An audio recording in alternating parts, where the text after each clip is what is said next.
Hello everyone, আবার চলে আসলাম নতুন একটা ভিডিও নিয়ে লালটিপ বিউটি পার্লার থেকে। আজকে দেখাবো মাইক্রো ব্লিডিং। এই আপুটা মাইক্রো ব্লিডিং করার জন্য আমার এখানে আসছে। তো ওনার ভ্রুটা এখন কমপ্লিট দেখাচ্ছে, যে কমপ্লিট করার পরও এই যে কালারটা আছে, এটা কিছুদিন পর হালকা হয়ে যাবে, যে ব্ল্যাক কালার দেখা যাচ্ছে। এটা কিছু শুনি আপু কিরকম হয়েছে? একটু একটু সুন্দর। হ্যাঁ আপু কিরকম হয়েছে? আপনার এটা পছন্দ হয়েছে? হ্যাঁ অফকোর্স, অনেক সুন্দর হয়েছে। একটু জোরে বলেন। অনেক সুন্দর হয়েছে আপু, থ্যাংক ইউ। পছন্দ হয়েছে না? জি জি। আপু কোথা থেকে আসছেন?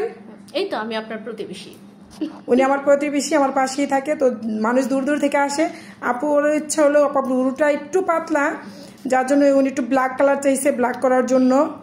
মাশাআল্লাহ দিলে আমার কাছে তো খুব ভালো লাগতেছে। তো আপনাদের কাছে কিরকম লাগতেছে জানাবেন। আর মিষ্টি আপুটার জন্য দোয়া করবেন, আপুটাকে খুবই সুন্দর লাগতেছে। আপু আরও সার্ভিস নিবে, সবাই আপুর জন্য দোয়া করবেন। আপনারাও আসবেন। আমার পার্লারের লোকেশন হচ্ছে ঢাকা উত্তরখান মাজার বাবুর্চি বাড়ির মোড়, লালটিপ বিউটি পার্লার। অ্যাডভান্স যত ধরনের সার্ভিস আছে সকল সার্ভিস নেওয়ার জন্য আমার পার্লারে চলে আসবেন। বাই বাই, ভালো থাকবেন।